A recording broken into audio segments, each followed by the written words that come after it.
Viewers welcome back on program. So viewers ਜਿਹੜੇ ਆਪਣੇ viewers ਆਉਂਦੇ ਨੇ ਔਰ ਕੁਐਸਚਨ ਪੁੱਛਦੇ ਨੇ ਸਾਡੇ ਤੋਂ, ਸੋ ਉਹਨਾਂ ਦੇ ਆਪਾਂ ਜਿਹੜੇ ਸਵਾਲ ਨੇ ਉਹ ਲੈ ਰਹੇ ਹਾਂ।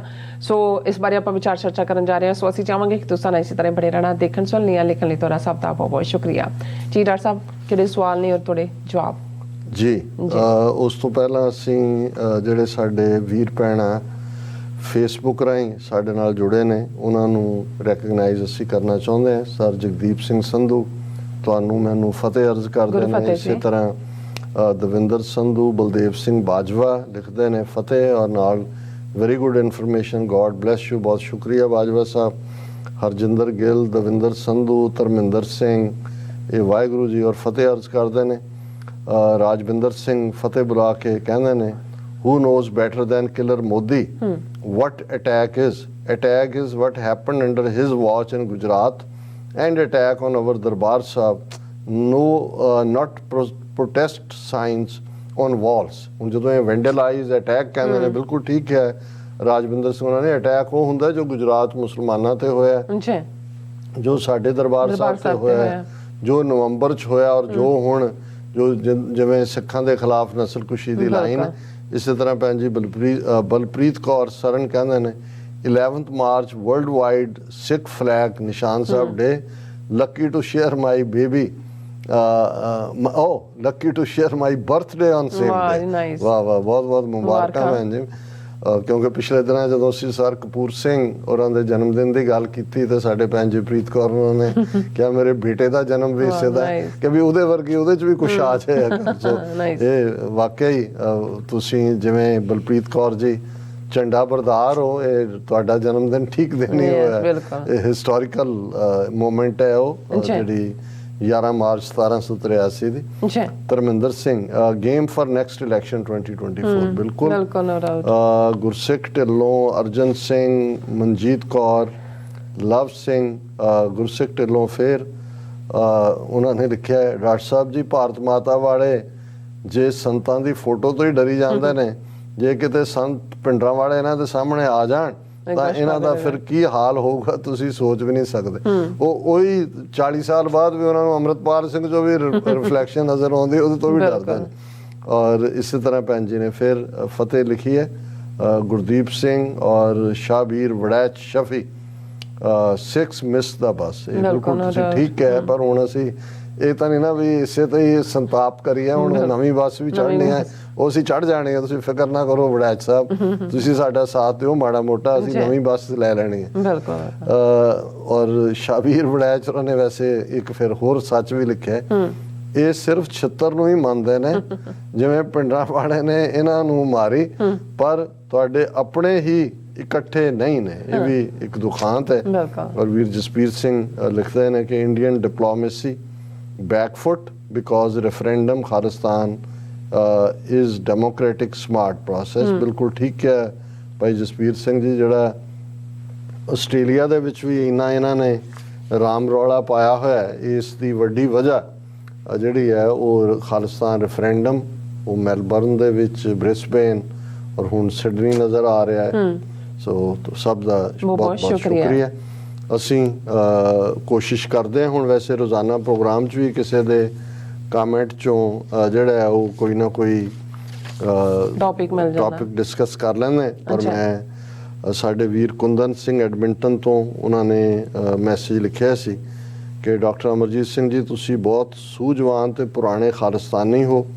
ਤਾਂ ਮੈਂ Calgary, Edmonton, Vancouver, Toronto, USA, UK, Punjab, Pakistan, Italy, Australia, Canada ਵਾਲੇ ਸਾਰੇ ਖਾਲਿਸਤਾਨੀ ਤੇ ਸਿੰਘ ਤੁਹਾਨੂੰ ਬਹੁਤ ਚੰਗੀ ਤਰ੍ਹਾਂ ਜਾਣਦੇ ਨੇ, ਪਰ ਨਵੀਂ ਪੀੜ੍ਹੀ ਸ਼ਾਇਦ ਘੱਟ ਜਾਣਦੀ ਹੋਏ। ਸੋ ਤੁਸੀਂ ਕਦੇ-ਕਦੇ ਨਵੇਂ ਖਾਲਿਸਤਾਨੀਆਂ ਤੇ ਜੁਝਾਰੂਆਂ ਨੂੰ ਜਿਵੇਂ ਕਿ ਅੰਮ੍ਰਿਤਪਾਲ ਸਿੰਘ ਦੇ ਸਾਥੀਆਂ ਤੇ ਸਪੋਰਟਰਾਂ ਨੂੰ ਚੰਗੀਆਂ ਸਲਾਹਾਂ ਪੋਲੀਟੀਕਲ ਤੇ ਰਿਲੀਜੀਅਸ ਮੁੱਦਿਆਂ ਤੇ ਦਿਆ ਕਰੋ। ਬਾਕੀ ਮੰਨਣਾ ਸੁਣਨਾ ਉਹਨਾਂ ਦੀ ਮਰਜ਼ੀ ਹੈ। ਔਰ ਉਹਨਾਂ ਨੇ ਕਿਹਾ ਜੀ ਅਸੀਂ ਕੈਨੇਡਾ ਦੇ ਸਿੰਘਾਂ ਵੱਲੋਂ ਤੁਹਾਨੂੰ ਬੇਨਤੀ ਕਰ ਰਹੇ ਹਾਂ। ਵੀਰ ਕੁੰਦਨ ਸਿੰਘ ਜੀ ਬਹੁਤ ਬਹੁਤ ਸ਼ੁਕਰੀਆ, ਤੁਸੀਂ ਇਹਨੇ ਮਾਣ ਵਾਲੇ ਲਫ਼ਜ਼ ਕਹੇ ਨੇ।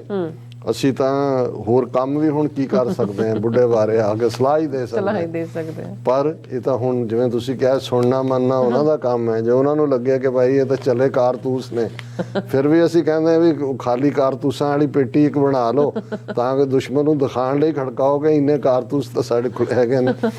ਔਰ ਇਸੇ ਤਰ੍ਹਾਂ ਸਰਦਾਰ ਸਾਹਿਬ ਦੇ ਥੱਲੇ ਉਹਨਾਂ ਨੇ ਗੁਰਅਮਰਤ ਸਿੰਘ ਅਸੀਂ ਲਿਖਿਆ ਸੀ ਕਿ ਭਾਈ ਕੁਝ ਚੀਜ਼ਾਂ ਕਿਹਾ ਸੀ ਆਪਣੇ ਪ੍ਰੋਗਰਾਮ 'ਚ ਕਿ ਕੁਝ ਗੱਲਾਂ ਰੀਅਲਿਸਟਿਕਲੀ ਸਾਨੂੰ ਕਰਨੀਆਂ ਚਾਹੀਦੀਆਂ ਨੇ, ਡੈਮੋਗ੍ਰਾਫੀ ਆਬਾਦੀ। ਤਾਂ ਉਹਨਾਂ ਨੇ ਕਿਹਾ your parameters of dimensional boundaries and binaries are based on current reality. ਕਿ ਜੋ ਤੁਸੀਂ ਗੱਲ ਕਰ ਰਹੇ ਹੋ, ਜੋ ਤੁਸੀਂ ਡੈਮੋਗ੍ਰਾਫੀ ਆਬਾਦੀ ਗਵਾਂਢੀ ਮੁਲਕਾਂ ਨਾਲ ਵਿਦਨ ਕੰਟਰੀ, ਉਹ ਬਿਲਕੁਲ ਕਰੰਟ ਰਿਐਲਿਟੀ ਹੈ।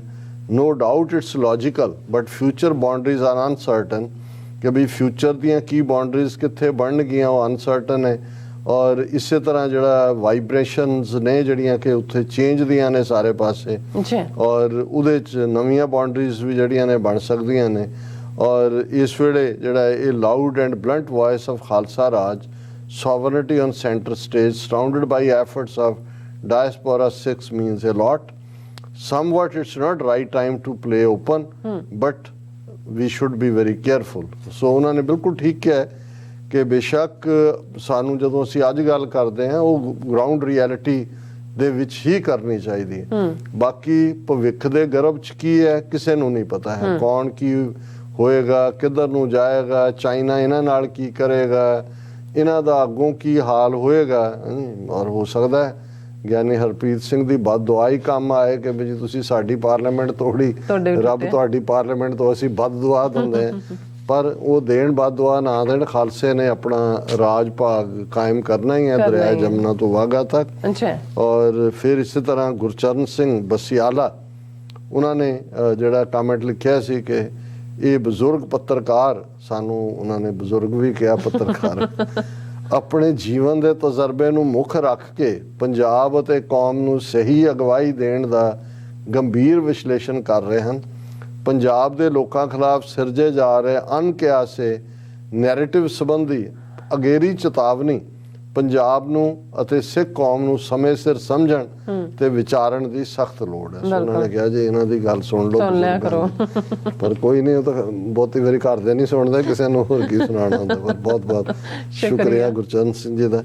ਫਿਰ ਸਾਡੇ ਵੀਰ ਪੱਪੂ ਬਰਾੜ, ਅਸੀਂ ਹਾਲਾਂਕਿ ਇਹ ਕਰੈਕਸ਼ਨ ਕਰ ਲਈ ਸੀ ਪਰ ਉਹਨਾਂ ਨੇ ਲਿਖਿਆ, ਫਿਰ ਵੀ ਉਹਨਾਂ ਨੇ ਕਿਹਾ ਜੀ ਤੁਹਾਡੀ ਇਹ ਗਲਤ ਜਾਣਕਾਰੀ ਹੈ ਕਿ ਇਹ ਜਿਹੜਾ ਨਛੱਤਰ ਸਿੰਘ ਹੋਰਾਂ ਨੇ ਜਦੋਂ ਇਹਨੂੰ ਜਗਤ ਨੈਣ ਨੂੰ ਗੋਲੀ ਮਾਰੀ ਤਾਂ ਉਸ ਤੋਂ ਬਾਅਦ ਜਦੋਂ ਜਿਹੜਾ ਉਹਨਾਂ ਨੇ ਭਗਤ ਸਿੰਘ ਤੇ ਗਵਾਹੀ ਦੇ, ਉਹਨਾਂ ਨੇ ਕਿਹਾ ਕਿ ਵੀ ਇਹ ਇੱਕ ਵੱਡਾ ਰੋਲ ਸੀ ਨਛੱਤਰ ਸਿੰਘ ਰੋਡੇ ਦਾ, ਜਿਹਨੇ ਸ਼ਹੀਦ ਭਗਤ ਸਿੰਘ ਦੇ ਖਿਲਾਫ ਗਵਾਹੀ ਦਿੱਤੀ ਸੀ, ਉਹਨੂੰ ਵੀ ਨਛੱਤਰ ਸਿੰਘ ਨੇ ਸੋਧਿਆ ਸੀ। ਇਹਦੇ 'ਚ ਕੋਈ ਸ਼ੱਕ ਨਹੀਂ। ਨਛੱਤਰ ਸਿੰਘ ਰੋਡੇ ਪਿੰਡ ਸੰਤ ਪਿੰਡਾਂ ਵਾਲਿਆਂ ਦੇ ਪਿੰਡ ਦੇ ਰਹਿਣ ਵਾਲੇ, ਨਕਸਲਾਈਟ ਬੈਕਗਰਾਊਂਡ ਸੀ। ਔਰ ਜਿਹੜੀ ਗੱਲ ਮੈਂ ਕਰੈਕਟ ਕਰ ਲਈ ਸੀ, ਉਹਨਾਂ ਨੇ ਕਿਹਾ ਕਿ ਵੀ ਉਹਨਾਂ ਨੇ ਜਿਹੜਾ ਕੈਦ ਜਦੋਂ ਉਹ ਨਿਕਲੇ, ਉਹਨਾਂ ਦੀ ਜੇਲ੍ਹ ਖਤਮ ਹੋਈ ਤਾਂ ਉਦੋਂ ਜਿਹੜੀ ਹੈ ਬਾਦਲ ਦੀ ਸਰਕਾਰ ਸੀ। ਔਰ ਇਹ ਅੱਗੋਂ ਉਹਨਾਂ ਨੇ ਕਿਹਾ ਵੀ ਉਹਨਾਂ ਨੇ ਜਗਤ ਨੈਣ ਪਰਿਵਾਰ ਤੋਂ ਮਾਫੀ ਨਹੀਂ ਮੰਗੀ, ਇਹ ਗਲਤ ਜਾਣਕਾਰੀ ਹੈ। ਔਰ ਦੇਖੋ ਮੇਰੇ ਕੋਲ ਜਿੰਨਾ ਕੁ ਸੀ ਮੈਂ ਇਹ ਕਿਹਾ, ਪਰ ਜਿਵੇਂ ਉਹਨਾਂ ਨੇ ਕਿਹਾ ਨਛੱਤਰ ਸਿੰਘ ਰੋਡੇ ਦੀ ਸੇਵਾ ਘੱਟ ਨਹੀਂ ਸੀ। ਪਹਿਲਾਂ ਉਹਨਾਂ ਨੇ ਭਗਤ ਸਿੰਘ ਦੇ ਜਿਹੜਾ ਗਵਾਹ ਬਣਿਆ ਸੀ ਉਹਨੂੰ ਸੋਧਿਆ, ਲਾਲਾ ਜਗਤ ਨਾਰਾਇਣ ਨੂੰ। ਲੇਕਿਨ ਕੋਈ ਹੋਰ ਵੀ ਕਿਸੇ ਕੋਲ ਜਾਣਕਾਰੀ ਹੋਏ ਤੇ ਅਸੀਂ ਐਪਰੀਸ਼ੀਏਟ ਕਰਾਂਗੇ। ਔਰ ਫਾਈਨਲ ਲਿਖਤ ਇਹ ਸਾਡੇ ਵੀਰ ਨਰਿੰਦਰ ਸਿੰਘ ਨੇ UK ਤੋਂ, ਇਹਨਾਂ ਨੇ ਦੁਬਾਰਾ ਵੀ ਫਿਰ ਲਿਖਿਆ ਕਿ ਭਾਈ ਤੁਸੀਂ ਮੇਰੀ ਗੱਲ ਦਾ ਜਵਾਬ ਨਹੀਂ ਦਿੱਤਾ, ਤੇ ਇਹਨਾਂ ਨੇ ਸੁਝਾਅ ਵੀ ਦਿੱਤੇ ਨੇ। ਉਹਨਾਂ ਨੇ ਮੈਨੂੰ ਔਰ ਤੁਹਾਨੂੰ ਸੰਬੋਧਨ ਕਰਕੇ ਫਤਿਹ ਬੁਲਾਈ ਹੈ। ਫਿਰ ਉਹਨਾਂ ਨੇ ਕਿਹਾ ਕਿ ਜੀ ਕੁਝ ਸੁਝਾਅ ਨੇ ਕਿ ਜੀ ਤੁਸੀਂ ਜਿਹੜੇ ਨੇ ਅੰਗਰੇਜ਼ੀ ਲਫ਼ਜ਼ ਜਿਵੇਂ ਵਾਈਫ, ਡਾਟਰ, ਰਿਵਰ, ਸੋਲਜਰ, ਇਹਦੀ ਥਾਂ ਤੇ ਪੰਜਾਬੀ ਲਫ਼ਜ਼ ਜਿਹੜਾ ਹੈ ਉਹ ਜ਼ਿਆਦਾ ਇਸਤੇਮਾਲ ਕਰਿਆ ਕਰੋ। ਮੈਂ ਵੈਸੇ ਇਹਦਾ ਜਵਾਬ ਕੱਲ੍ਹ ਇੱਕ ਆਪਣੇ ਢੰਗ ਨਾਲ ਦਿੱਤਾ ਸੀ ਕਿ ਇਹ ਠੀਕ ਹੈ ਕਿ ਇਹ ਲਫ਼ਜ਼ ਜਿਹੜੇ ਨੇ ਉਹ ਸਾਦਾ ਨੇ, ਪੰਜਾਬੀ 'ਚ ਵੀ ਸਾਦਾ ਲਫ਼ਜ਼ ਨੇ, ਪਰ ਬਹੁਤ ਵਾਰ ਜਿਹੜਾ ਹਾਲਾਂਕਿ ਕਈ ਵਾਰ ਤੁਹਾਡਾ ਉਹ ਸੁਭਾਅ ਵੀ ਬਣ ਜਾਂਦਾ ਹੈ ਕਿ ਤੁਸੀਂ ਜਦੋਂ ਹਰ ਲੈਂਗੁਏਜ ਪੜ੍ਹ ਰਹੇ ਹੁੰਦੇ ਹੋ, ਲੈਂਗੁਏਜ ਨੂੰ ਵੀ ਮੈਂ ਲੈਂਗੁਏਜ ਕਹਿ ਤਾ, ਇਹ ਵੀ ਜੇ ਮੈਂ ਉਧਰਲਿਆਂ ਨੂੰ ਕਹਾਂਗੇ ਤਾਂ ਭਾਸ਼ਾ ਹੈ, ਭਾਸ਼ਾ, ਤੇ ਇਧਰਲੇ ਲਹਿੰਦੇ ਪੰਜਾਬ ਵਾਲਿਆਂ ਨੂੰ ਜਦੋਂ ਤੱਕ ਮੈਂ ਜ਼ੁਬਾਨ ਨਾ ਕਹਾਂ ਪਤਾ ਨਹੀਂ ਲੱਗਣਾ। ਉਧਰਲਿਆਂ ਵਾਲਿਆਂ 'ਚ ਜ਼ੁਬਾਨ ਦਾ ਮਤਲਬ ਟੰਗ ਹੈ, ਭਾਸ਼ਾ ਹੁਣ ਕੀ ਕਰੇ ਬੰਦਾ ਹੁਣ ਇੱਥੇ। ਸੋ ਲੇਕਿਨ ਤੁਹਾਡਾ ਸੁਝਾਅ ਸਿਰ ਮੱਥੇ ਤੇ। ਫਿਰ ਉਹਨਾਂ ਨੇ ਰਜ਼ਾਗ੍ਰਾਫੀ ਨਾਂ ਦੇ ਇੱਕ ਚੈਨਲ ਦਾ ਸੁਝਾਅ ਦਿੱਤਾ ਕਿ ਵੀ ਉਹਨਾਂ ਦੇ ਵਿੱਚ ਕਿਵੇਂ ਹੁੰਦਾ ਹੈ, ਔਰ ਨੈਸ਼ਨਲ ਪ੍ਰਾਈਮ ਟਾਈਮ ਵੀ ਉਹਨੂੰ ਵੀ ਤੁਸੀਂ ਥੋੜਾ ਜਿਹਾ ਮੋਨੀਟਰ ਕਰੋ। ਫਿਰ ਉਹਨਾਂ ਨੇ ਇਹ ਵੀ ਕਿਹਾ, ਜਿਵੇਂ ਮੈਂ ਅੱਜ ਦੇ ਪ੍ਰੋਗਰਾਮ 'ਚ ਵੀ ਕਿਹਾ ਕਿ ਜੀ ਜਿਹੜੀ ਮੈਂ ਤੁਹਾਨੂੰ ਰਿਕੁਐਸਟ ਕੀਤੀ ਸੀ ਕਿ ਜਿਹੜੀ ਸਿੱਖ ਬੱਚੀ ਨਾਲ ਗੈਂਗਰੇਪ ਦਿੱਲੀ 'ਚ ਹੋਇਆ ਲਾਸਟ ਟਾਈਮ, ਉਹਦੀ ਗੱਲ ਕਰੋ, ਪਰ ਮੈਂ 26 ਜਨਵਰੀ ਨੂੰ ਹੀ ਹੋਇਆ ਸੀ। ਉਹਨਾਂ ਨੇ ਕਿਹਾ I was disappointed that nothing was said about her in the programme. ਭਾਈ ਸਾਹਿਬ ਇਹ ਹੈ ਕਿ ਵੀ ਉਦੋਂ ਵੀ ਉਹ ਸਟੋਰੀ ਸਾਡੀ ਟੀਮ ਨੇ ਕੀਤੀ ਸੀ। ਮੁੜ ਕੇ ਹੁੰਦਾ ਹੈ ਵੀ ਤੁਹਾਡੇ ਕੋਲ ਕੋਈ ਫੋਲੋ ਅਪ ਸਟੋਰੀ ਨਹੀਂ ਹੁੰਦੀ, ਔਰ ਜਿਹੜੇ ਜਿਨ੍ਹਾਂ ਨਾਲ ਵਾਪਰਿਆ ਹੁੰਦਾ ਇਧਰ ਉਹ ਉੱਥੋਂ ਗਾਇਬ ਹੋ ਜਾਂਦੇ ਨੇ ਸੀਨ ਤੋਂ, ਜਾਂ ਉਹਨਾਂ ਨੇ ਕੰਪਰੋਮਾਈਜ਼ ਕਰ ਲਿਆ ਹੁੰਦਾ। ਸੋ ਸਾਡੀ ਟੀਮ ਨੇ ਫਾਈਂਡ ਆਊਟ ਕਰਨ ਦੀ ਕੋਸ਼ਿਸ਼ ਕੀਤੀ, ਉਹਨਾਂ ਕੋਲ ਕੁਝ ਨਹੀਂ ਸੀ ਔਰ ਮੇਰੇ ਕੋਲ ਕੁਝ ਫਿਰ ਨਵਾਂ ਕਹਿਣ ਨੂੰ ਨਹੀਂ ਸੀ। Also, please do not leave your sentences incomplete. Many of us still are not aware of the facts as we should be. ਤੁਸੀਂ ਬਿਲਕੁਲ ਠੀਕ ਹੈ ਨਰਿੰਦਰ ਸਿੰਘ ਜੀ, ਪਰ ਹੁਣ ਮੈਂ 1.5 ਘੰਟੇ ਦੇ ਪ੍ਰੋਗਰਾਮ 'ਚ ਇਤਿਹਾਸ, ਜੋਗਰਾਫੀਆ, ਪੋਲਿਟਿਕਸ, ਧਰਮ, ਸਿਆਸਤ, ਜੋਤਿਸ਼ ਤਾਂ ਸਾਰਾ ਨਹੀਂ ਦੱਸ ਸਕਦਾ। ਸੋ ਸਾਡੀ ਕੋਸ਼ਿਸ਼ ਔਰ ਸਾਡੇ ਸੈਗਮੈਂਟ ਹਾਲਾਂ ਅਸੀਂ ਇੱਕ ਪਾਰਟ ਮਿਸ ਕਰ ਰਹੇ ਹਾਂ। ਅੱਜ ਮੈਨੂੰ ਕਿਸੇ ਨੇ ਕਿਹਾ ਵੀ ਜੀ ਤੁਸੀਂ ਸਾਡੀ ਆਤਮਾ ਦੀ ਪਿਆਸ ਹੁਣ ਨਹੀਂ ਬੁਝਾਉਂਦੇ, ਗੁਰਬਾਣੀ ਵਿਚਾਰ ਅਸੀਂ ਇਹਨਾਂ ਕੋ ਖਿੱਚਿਆ ਜਾਂਦਾ ਪਹਿਲਾ ਪਾਰਟ ਹੀ। ਔਰ ਲੇਕਿਨ ਇਹ ਸਾਡੀ ਜ਼ਰੂਰ ਕੋਸ਼ਿਸ਼ ਹੁੰਦੀ ਹੈ। ਕਈ ਵਾਰ ਫਿਕਰੇ ਲੰਬੇ ਹੁੰਦੇ ਨੇ, ਜਾਣਕਾਰੀ ਇੰਨੀ ਕੁ ਅਰਾਊਂਡ ਦਿਮਾਗ 'ਚ ਘੁੰਮ ਰਹੀ ਹੁੰਦੀ ਹੈ, ਔਰ ਜਿਹੜੇ ਸਾਡੇ ਨਾਲ ਜੁੜਦੇ ਨੇ ਇਹਦੇ 'ਚ ਬਿਲਕੁਲ ਠੀਕ ਹੈ ਕਿ ਕਈ ਜਿਹੜੇ ਨਵੇਂ ਬਿਲਕੁਲ ਜਿਨ੍ਹਾਂ ਨੇ ਤਾਰੀਖ ਜਾਂ ਦੂਜੇ ਦੀ ABC ਪੜ੍ਹਨੀ ਹੈ, ਸੋ ABC ਪੜ੍ਹਨ ਲਈ ਤੁਹਾਨੂੰ ਹੁਣ ABC ਵੀ ਨਹੀਂ ਉੜਾ ਐੜਾ ਹੀ ਕਹਿਣਾ ਚਾਹੀਦਾ, ਉਹ ਵੀ ਪੜ੍ਹਨਾ ਹੈ। ਫਿਰ ਤੁਹਾਨੂੰ ਪ੍ਰਾਇਮਰੀ, ਫਿਰ ਮਿਡਲ, ਫਿਰ ਹਾਈ, ਫਿਰ ਹੋਏਗਾ। ਲੇਕਿਨ ਸਾਡੀ ਕੋਸ਼ਿਸ਼ ਹੁੰਦੀ ਹੈ ਵੀ ਇਸ ਪ੍ਰੋਗਰਾਮ 'ਚ ਪ੍ਰਾਇਮਰੀ ਵਾਲਿਆਂ ਲਈ ਵੀ ਕੁਝ ਹੋਏ, ਮਿਡਲ ਵਾਲਿਆਂ ਲਈ ਵੀ ਹੋਏ, ਹਾਈ ਸਕੂਲ ਲਈ ਵੀ ਹੋਏ, ਕਾਲਜ ਲਈ ਵੀ ਹੋਏ, ਤੇ ਅਸੀਂ ਸਾਡੇ ਆਪਣੇ ਸਿੱਖਣ ਲਈ ਵੀ ਹੋਏ। ਸੋ ਇਸ ਲਈ ਇਹ ਠੀਕ ਹੈ ਕਿ ਕਈ ਵਾਰ ਇੰਨਾ ਲੰਬਾ ਕੋਈ ਫਿਕਰਾ ਚਲਾ ਜਾਂਦਾ ਹੈ ਕਿ ਉਹਦੇ 'ਚ ਹਰ ਗੱਲ ਦੀ ਕਿ ਵੀ ਤੁਸੀਂ ਉਹਦੀ ਇੰਟਰਪ੍ਰੀਟੇਸ਼ਨ ਨਹੀਂ ਕਰ ਸਕਦੇ। ਇਸ ਲਈ ਜਿਹੜੇ ਹੁਣ ਈਵਨ ਆਸਟ੍ਰੇਲੀਆ ਤੋਂ ਸਾਡੇ ਵੀਰ ਕਹਿਣਗੇ ਕਿ ਜੀ ਕਈ ਸੈਗਮੈਂਟ ਤੁਹਾਡੇ ਇੰਨੇ ਕੁ ਉਹਦੇ 'ਚ ਜਾਣਕਾਰੀ ਹੁੰਦੀ ਹੈ ਕਿ ਇੱਕ ਵਾਰ ਸੁਣਨ ਨਾਲ ਗੱਲ ਨਹੀਂ ਬਣਦੀ, ਅਸੀਂ ਉਹਨੂੰ ਜਿਹੜਾ ਉਹ ਐਪ ਤੋਂ ਆਪਣੇ ਕਰ ਲੈਂਦੇ, ਫਿਰ ਸੁਣਦੇ। ਉਹਨੂੰ ਕਿਹਾ ਜੀ ਕਈ ਵਾਰ ਇੱਕ ਤਾਂ ਸੱਜਣ ਨੇ ਜਿਹਨਾਂ ਨੇ ਕਿਹਾ ਜੀ ਮੈਂ ਨੋਟਸ ਲੈਂਦਾ ਬਰਾਬਰ, ਔਰ ਕਈ ਵਾਰੀ ਜਿਹੜਾ ਲਫ਼ਜ਼ ਤੁਸੀਂ ਬੋਲਿਆ ਹੁੰਦਾ ਫਿਰ ਮੈਂ ਜਾ ਕੇ ਡਿਕਸ਼ਨਰੀ 'ਚ ਦੇਖਦਾ, ਫਿਰ ਉਹ ਕਹਿੰਦਾ ਵੀ ਇੰਨੀ ਕੁ ਜਾਣਕਾਰੀ ਹੁੰਦੀ ਹੈ ਵੀ ਸਾਨੂੰ ਲੱਗਦਾ ਵੀ ਇਹਨਾਂ ਦਾ ਸਾਨੂੰ ਹੋਮਵਰਕ ਸਕੂਲ 'ਚ ਨਹੀਂ ਸੀ ਮਿਲਦਾ ਕਿ ਵੀ ਜਿਵੇਂ ਹਰ ਰੋਜ਼ ਦੇ ਪ੍ਰੋਗਰਾਮ 'ਚ ਸਾਡੇ ਲਈ ਉਹ ਹੁੰਦਾ।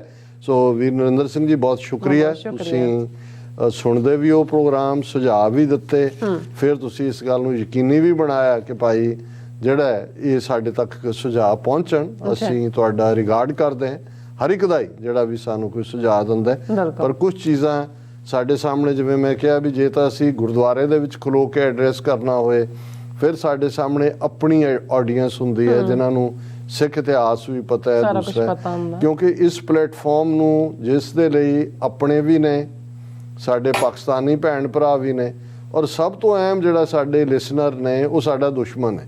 ਸੋ ਮੈਸੇਜ ਉਹਨਾਂ ਦੇ ਉੱਤੇ ਸਿੱਧਤ ਹੁੰਦਾ ਹੈ, ਆਪਣਿਆਂ ਨੂੰ ਅਸੀਂ ਉਤਸ਼ਾਹ ਨਾਲ ਭਰਨਾ ਹੁੰਦਾ ਹੈ, ਤੇ ਉਸ ਦੇ ਨਾਲ ਨਾਲ ਜੋ ਦੁਨੀਆ ਦੇ ਵਿੱਚ ਵਾਪਰਿਆ ਹੈ ਉਹਦੀ ਜਾਣਕਾਰੀ ਵੀ ਇਸ ਸ਼ਾਰਟ ਟਾਈਮ ਫਰੇਮ ਦੇ ਵਿੱਚ ਹੁੰਦੀ ਹੈ। ਔਰ ਇਸ ਦੇ ਬਾਵਜੂਦ ਕਿ ਵੀ 1.5 ਘੰਟਾ ਸ਼ਾਇਦ ਹੀ ਕੋਈ ਇੰਨਾ ਲੰਬਾ ਲੋਕਾਂ ਦੀਆਂ ਕਾਲਾਂ ਲੈਣ ਵਾਲੇ ਸ਼ੋਅ ਤਾਂ ਭਾਵੇਂ 3-3 ਘੰਟੇ ਚਲਾਓ।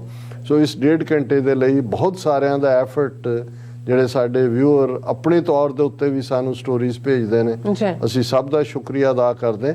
ਪਰ ਤੁਹਾਡੇ ਸੁਝਾਅ ਔਰ ਤੁਹਾਡੀਆਂ ਲਿਖਤਾਂ ਸਾਡੇ ਲਈ ਹਮੇਸ਼ਾ ਹੀ ਪ੍ਰੇਰਨਾ ਹੋਣਗੀਆਂ, ਔਰ ਭਵਿੱਖ ਦੇ ਵਿੱਚ ਵੀ ਜ਼ਰੂਰੀ ਨਹੀਂ ਅਸੀਂ ਹਰ ਇੱਕ ਦੀ ਹਰ ਗੱਲ ਨਾਲ ਸਹਿਮਤ ਹੋਈਏ, ਨਾ ਵੀ ਸਹਿਮਤ ਹੋਈਏ ਫਿਰ ਵੀ ਸਾਡੀ ਬੈਕ ਆਫ ਮਾਈਂਡ ਤਾਂ ਜਾਂਦਾ ਹੈ ਕਿ ਅਸੀਂ ਆਪਣੇ ਆਪ ਨੂੰ ਇੰਪਰੂਵ ਕਰੀਏ। ਜੀ ਡਾਕਟਰ ਸਾਹਿਬ ਤੁਹਾਡਾ ਬਹੁਤ ਬਹੁਤ ਸ਼ੁਕਰੀਆ, ਤੁਸੀਂ ਆਪਣੇ ਵਿਚਾਰ ਸਾਡੇ ਦਰਸ਼ਕਾਂ ਨਾਲ ਸਾਂਝੇ ਕੀਤੇ ਨੇ। ਸੋ ਇਸ ਤਰ੍ਹਾਂ ਆਪਣੇ ਵਿਊਅਰਸ ਕੋਲ ਲੈਣੇ ਇਜਾਜ਼ਤ। ਵਿਊਅਰਸ ਸਾਡੇ ਪ੍ਰੋਗਰਾਮ ਦਾ ਸਮਾਂ ਇੱਥੇ ਸਮਾਪਤ ਹੁੰਦਾ। ਤੁਸੀਂ ਆਪਣੀ ਰਾਏ ਤੇ ਸੁਝਾਅ ਸਾਨੂੰ ਭੇਜਣਾ ਭੁੱਲਣਾ ਸਾਡੇ ਇਸ ਪਤੇ ਤੇ SOS@tvreforce.tv ਤੇ ਅਸੀਂ ਆਪਣਾ ਪ੍ਰੋਗਰਾਮ ਲੈ ਕੇ ਫਿਰ ਦੁਬਾਰਾ ਤੁਹਾਡੇ ਸਨਮੁਖ ਹੋਵਾਂਗੇ। ਤਦ ਤੱਕ ਲਈ ਮੈਨੂੰ ਤੇ ਆਪਣਾ ਸੁਣਾ ਗਿਆ ਦੋ ਦੇਖਦੇ ਰਹੋ TV 84। ਬੁਲਾ ਦਿਓ ਫਤਿਹ।